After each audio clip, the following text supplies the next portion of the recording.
Hi everyone. इस video में हम पढ़ेंगे रिलेटिव वेलोसिटी के बारे में। रिलेटिव वेलोसिटी को समझने से पहले हम समझेंगे कि what is frame of reference. तो फ्रेम ऑफ रेफरेंस के बारे में पहले भी मैंने एक वीडियो बनाया है, you can refer that. Otherwise in short I will explain it here also. Suppose train में दो दोस्त बैठे हैं, A and B, right, and एक तीसरा दोस्त है जो स्टेशन पे खड़ा है, सी, राइट। अगर ट्रेन मूव करना स्टार्ट करती है तो सी को क्या लगेगा कि ए एंड बी दोनों जो है वो क्या कर रहे हैं, मूव कर रहे हैं। That means they both are in motion. ठीक है, तो सी को इन दोनों की कोई वेलोसिटी दिखाई देगी। ठीक है, अगर आप ए के फ्रेम ऑफ रेफरेंस से देखें, दैट मीन्स अगर आप ए के पॉइंट ऑफ व्यू से देखें तो आपको क्या दिखेगा कि बी तो रेस्ट पे, बी तो जहां बैठा था वहीं पर ही बैठा है, तो बी मूव नहीं कर रहा है although the train is moving. And C के फ्रेम ऑफ रेफरेंस से दोनों मूव कर रहे हैं, बट ए के फ्रेम ऑफ रेफरेंस से B is at rest, and B के फ्रेम ऑफ रेफरेंस से भी ए जो है वो क्या है, रेस्ट पर है। तो यही होता है फ्रेम ऑफ रेफरेंस, एंड यहाँ से कंसेप्ट निकलता है, that is relative velocity. Relative velocity क्या होता है? सपोज एक ट्रेन है एंड उसमें एक बच्चा बैठा है। ये ट्रेन 20 किलोमीटर पर आवर की स्पीड से आगे जा रही है, राइट। एंड यहाँ पर एक स्टेशन है, ठीक है। स्टेशन पे एक बुक स्टोर है। अगर बच्चा बाहर बुक स्टोर को देखता है तो उसे क्या दिखेगा? उसे दिखेगा कि ये जो बुक स्टोर है ना, ये पीछे जा रही है 20 किलोमीटर पर आवर की स्पीड से। उसे क्या दिखेगा कि ये जो बुक स्टोर है वो 20 किलोमीटर पर आवर की स्पीड से पीछे जा रही है, although the book store is at rest in the ground frame. But जब ट्रेन में बैठा है उसको क्या दिखेगा कि यार ये जो बुक है वो 20 किलोमीटर पर आवर की स्पीड से पीछे जा रही है। जैसे कि अगर आप ट्रेन में बैठे हो और अगर आप किसी ट्री को देखो तो आपको क्या लगता है कि ट्री पीछे जा रहा है, ऑल्दो आप आगे जा रहे होते हो, बट आपको क्या लगता है, ट्री पीछे जा रहा है। ओके, तो यहाँ पर ये जो 20 किलोमीटर पर आवर हो जाती है, ये क्या हो जाती है, relative velocity of book store हो जाती है विथ रेस्पेक्ट टू ए। ठीक है, तो रिलेटिव वेलोसिटी कैसे निकालते हैं? सपोज इनिशियली दो ऑब्जेक्ट्स थे, ए ऑब्जेक्ट यहाँ पर था एंड बी ऑब्जेक्ट यहाँ पर। यहाँ पर पोजीशन क्या हो जाएगी ए ऑब्जेक्ट की, एक्स से एट द टाइम ऑफ 0, ठीक है, स्टार्टिंग में, और बी यहाँ पर था तो उसकी पोजीशन क्या हो जाएगी, तो उसकी पोजीशन ले लेते X B at time 0, right. ये दोनों कुछ वेलोसिटी से ट्रेवल करके नई पोजीशन पे आ जाते हैं, तो एक्स से at time T, and B भी कुछ नई पोजीशन पे आ जाता है which is X B at time T. ठीक है, ये वी ए वेलोसिटी से चला और ये चला वी बी वेलोसिटी से, दोनों ने टाइम लिया टी टाइम्स। ठीक है, अगर आप ए के फ्रेम ऑफ रेफरेंस से देखें, मतलब ए के फ्रेम ऑफ रेफरेंस से देखें तो उसे क्या लगेगा, बी सिर्फ मुझसे इतना ही आगे है। कितना आगे? इतना ही आगे है। अगर आप ए के फ्रेम ऑफ रेफरेंस से देखेंगे तो आपको लगेगा कि बी मुझसे सिर्फ इतनी डिस्टेंस ही आगे है। दैट मीन्स बी मुझसे कितना आगे है, X B of T minus X A of T. ठीक है, ये क्या लगेगा, ए को लगेगा कि बी का डिस्प्लेसमेंट सिर्फ इतना ही है। सिंस हमें पता है कि एक्स से T is equals to V A T, क्योंकि velocity is displacement upon time. ठीक है, and X B T is equals to V B T, same equation से। ठीक है, ये हमको गिवन है, ये हमको पता है। ठीक है, तो X B T minus X A T क्या हो जाएगा आपका, X B T minus X A at time T will become what, V B T minus V A T. ठीक है, अगर यहाँ से टी कॉमन ले ले तो क्या बन जाएगा, V B minus V A into T, और ये क्या है, X B at time T and X A at time T. तो ए के फ्रेम ऑफ रेफरेंस से ये क्या है, बी का डिस्प्लेसमेंट, एंड ये क्या हो जाएगी, उसकी वेलोसिटी, एंड ये तो टाइम गिवन है टी। ठीक है, तो ये क्या हो जाएगी आपकी relative velocity of B, relative velocity of B with respect to A. Okay, क्योंकि हमने ए के फ्रेम ऑफ रेफरेंस से ही क्या देखा कि बी ने इतना डिस्प्लेसमेंट किया, एंड हेंस हमने ये वैल्यू निकाली। तो V B minus V A क्या हो जाएगा, relative velocity of B with respect to A. Okay, suppose दो रनर्स हैं ए एंड बी, ठीक है, एंड दोनों 20 किलोमीटर पर आवर की स्पीड से रन कर रहे हैं, ठीक है, in the same direction. So what will be their relative velocity with each other? Relative velocity of A with respect to B will be 0. And similarly vice versa. B की velocity with respect to A will also be 0. तो उन दोनों को क्या लगेगा कि हम दोनों साथ साथ चल रहे हैं, ठीक है, उन दोनों को क्या लगेगा कि हम दोनों जो है साथ साथ चल रहे हैं, ठीक है, they will run in this direction parallelly, मतलब they can maintain a particular eye contact. अगर सपोज यहीं पर दो कार्स होती, ठीक है, एक कार जो है वो 20 किलोमीटर पर आवर की स्पीड से इस डायरेक्शन में चल रही है, एंड दूसरी कार जो है वो आपसे थोड़ी सी आगे है, ठीक है, बट उसकी स्पीड भी क्या है, 20 किलोमीटर पर आवर है, ठीक है, तो आपके बीच का डिस्टेंस कुछ है x मीटर्स मान लीजिए, तो क्या ये कभी डिस्टेंस चेंज होगा? नहीं होगा। वाई? बिकॉज ये दोनों सेम स्पीड से चल रही हैं, ये दोनों सेम वेलोसिटी से चल रही हैं, that is 20 kilometre per hour. तो इनकी एक दूसरे के रिस्पेक्ट में रिलेटिव वेलोसिटी क्या है? जीरो। दैट मीन्स इनका एक दूसरे के रिस्पेक्ट में डिस्प्लेसमेंट भी क्या होगा? जीरो। दैट मीन्स इनके बीच का जो डिस्टेंस है वो कभी चेंज नहीं होगा। अगर डिस्टेंस इस केस में जैसे कि जीरो था तो जीरो ही मेंटेन रहेगा, ठीक है, इस केस में अगर एक्स मीटर्स था तो इनके बीच का डिस्टेंस एक्स मीटर्स ही रहेगा, ठीक है। तो अगर हम इसका एक्स टी ग्राफ प्लॉट करें, एक्स टी ग्राफ प्लॉट करें, ठीक है, तो पहले ए कार ये है, ए एंड बी, ठीक है, ए कार कुछ कांस्टेंट वेलोसिटी से चल रही थी तो it will be a straight line, ठीक है। बी कार जो है वो भी कांस्टेंट वेलोसिटी से चल रही थी तो वो भी क्या होगा? स्ट्रेट लाइन होगा, ओके। एंड उसकी वेलोसिटी एंड इसकी वेलोसिटी क्या है? सेम है, तो इनकी स्लोप भी क्या होगी? सेम होगी, that means these both lines will be parallel. But B जो है वो क्या थी? बट बी जो है वो एक्स मीटर्स आगे थी, तो यहाँ से इसका डिस्प्लेसमेंट क्या होगा? यहाँ से एक्स मीटर्स आगे होगा, ठीक है, but it will be parallel. तो अगर आप एक्स टी ग्राफ से देखें, ये अगर दो पैरेलल लाइन्स है that means they will never meet, मतलब कि ये दो कार्स कभी भी एक साथ मीट नहीं करेंगी क्योंकि इनके बीच का जो एक्स मीटर्स है वो हमेशा मेंटेन रहेगा। अगर इस गाड़ी को बी को ओवरटेक करना है तो ये गाड़ी को क्या करना चाहिए? स्पीड को क्या करना चाहिए? बढ़ाना चाहिए, राइट, इसको स्पीड को बढ़ाना चाहिए।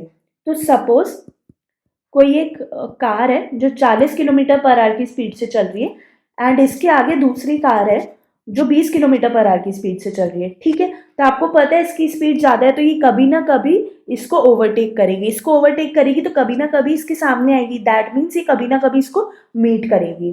तो अगर हम इसका एक्स टी ग्राफ प्लॉट करें तो कैसा आएगा?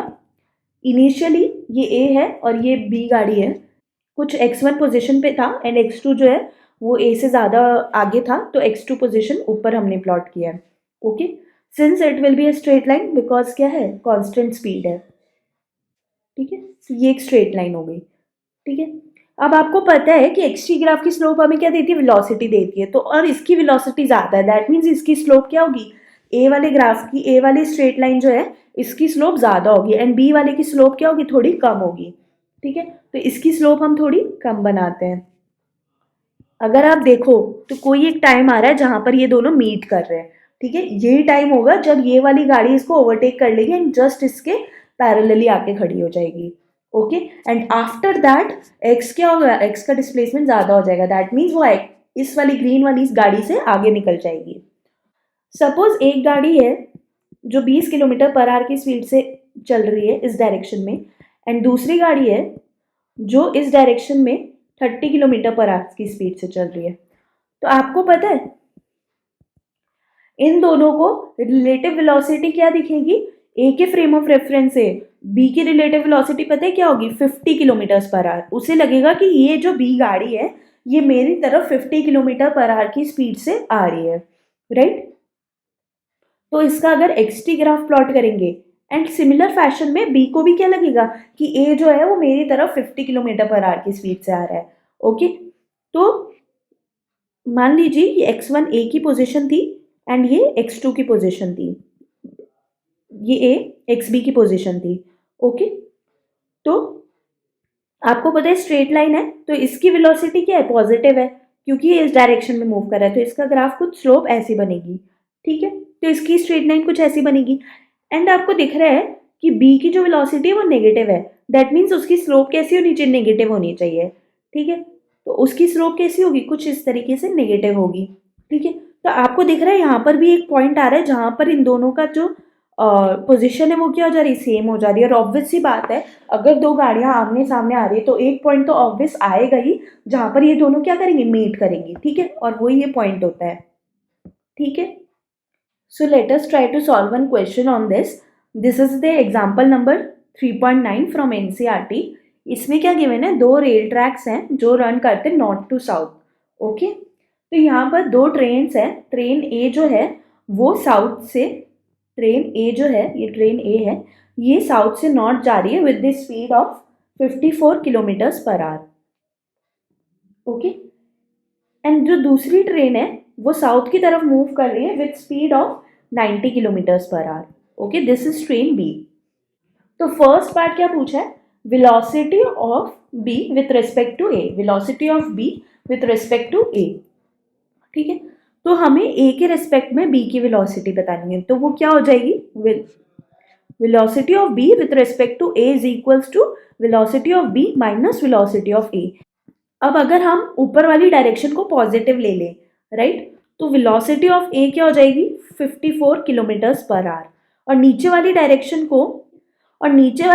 को अगर नेगेटिव ले लें तो वेलोसिटी ऑफ बी क्या हो जाएगी minus 90 kilometres per hour. Okay, so what is velocity of B minus 90 and what is velocity of A 54, तो टोटल सम कितना आ जाएगा माइनस 144 किलोमीटर्स पर आवर। मतलब कि ए के फ्रेम ऑफ रेफरेंस में बी उसको क्या दिखेगी कि 144 किलोमीटर्स पर आवर की स्पीड से नीचे आ रही है, साउथ की तरफ जा रही है। Okay, that is right. अगर आपके सामने से कोई ट्रेन आ रही है तो आपको क्या लगेगा, वो पीछे ही जा रही है, राइट, तो उसे क्या लगेगा कि साउथ की तरफ जा रही है with this speed. Okay, another part B is velocity of ground with respect to B, velocity of ground with respect to D. ठीक है, आपको पता है ग्राउंड यहाँ पर है एंड ग्राउंड किस पे, रेस्ट पर है, तो ग्राउंड की वेलोसिटी क्या होगी, velocity of ground is equals to 0। हमें क्या बताना है, velocity of ground with respect to B, so velocity of ground with respect to B is equals to velocity of ground minus velocity of B. Velocity of ground क्या है 0, velocity of B क्या है minus 90, तो इस velocity of ground with respect to B क्या आ गई plus 90 kilometres per hour. That means उसको क्या लगेगा, जो जमीन है बी पे अगर कोई बंदा बैठा हो या बी के फ्रेम ऑफ रेफरेंस में देखें तो उसे क्या लगेगा, जमीन जो है वो 90 किलोमीटर पर आवर की स्पीड से नॉर्थ की तरफ जा रही है। ओके, तो थर्ड पार्ट में क्या गिवन है, find velocity of a monkey running on the roof of a train A against its motion. ठीक है, दैट मीन्स ट्रेन ए के ऊपर कोई एक मंकी है जो उसके मोशन के अगेंस्ट चल रहा है। ठीक है, मोशन के अगेंस्ट चल रहा है, दैट मीन्स वो इस डायरेक्शन में चल रहा है। ठीक है, एंड क्या गिवन है, with a velocity of 18 kilometers per hour with respect to A, that means velocity of monkey with respect to A is 18 kilometers per hour and against its motion. 18 kilometers per hour क्या है, south की direction में, तो यहाँ पर हम क्या लगा देंगे minus 18 kilometers per hour. Okay, ये क्या है, फ्रेम ऑफ ए के फ्रेम ऑफ रेफरेंस से, क्योंकि यहाँ पर क्या लिखा हुआ है विथ रेस्पेक्ट टू ए। तो हमें बताना है कि what is the velocity of the monkey running on the train A as observe by man standing on ground. तो हमें क्या बताना है, velocity of monkey with respect to ground, ये हमको बताना है। तो velocity of monkey with respect to A क्या हो जाएगा, velocity of monkey minus velocity of A. Okay, हमको पता है ये वैल्यू माइनस 18 गिवन है, वेलोसिटी ऑफ मंकी हमको नहीं पता है, वेलोसिटी ऑफ ए हमको क्या पता है 54 kilometers per hour, that is plus 54, so this is 54, so velocity of monkey will become as 36 kilometers per hour. Okay, ये आपको मिल गया। ठीक है, so velocity of monkey with respect to ground क्या हो जाएगा, velocity of monkey with respect to ground is equals to velocity of monkey minus velocity of ground। velocity of ground क्या है 0 and velocity of monkey क्या है यहाँ पर 36, तो 36 minus 0 is equals to 36 kilometers per hour, that is velocity of monkey with respect to ground. तो यहाँ से आप देखो velocity of monkey and velocity of monkey with respect to ground दोनों क्या वैल्यूज आई है, सेम आई है। दैट मीन्स हम जब भी किसी की वेलोसिटी डिफाइन करते हैं, अगर कुछ भी नहीं गिवन है तो हमें ये अज्यूम कर लेना चाहिए कि वो वेलोसिटी किसके फ्रेम ऑफ रेफरेंस है, ग्राउंड के फ्रेम ऑफ रेफरेंस है। वाई ग्राउंड के लिए फ्रेम ऑफ रेफरेंस है, क्योंकि हो सकता है ग्राउंड भी मूव कर रहा हो, क्योंकि हमें पता है अर्थ भी मूव करती है, तो हो सकता है अर्थ की भी कुछ वेलोसिटी हो, दैट मीन्स ग्राउंड की भी कोई वेलोसिटी हो। ठीक है, तो इन यूजुअल केसेस अगर हम किसी की वेलोसिटी बोलते हैं, किसी कार की वेलोसिटी बोलते हैं 20 किलोमीटर पर आवर है, दैट मीन्स वो किसके फ्रेम ऑफ रेफरेंस है, ग्राउंड के फ्रेम ऑफ रेफरेंस है। ठीक है, तो यहाँ से एक बहुत अच्छा ऑब्जर्वेशन ये है कि हम जब वेलोसिटी निकाल रहे हैं तो वो हमेशा किसके फ्रेम ऑफ रेफरेंस से निकाल रहे हैं, ग्राउंड के फ्रेम ऑफ रेफरेंस से। दैट मीन्स यहाँ पर भी जो आपको ट्रेन की वेलोसिटीज गिवन है ये किसके फ्रेम ऑफ रेफरेंस से गिवन है, ग्राउंड के फ्रेम ऑफ रेफरेंस से। ओके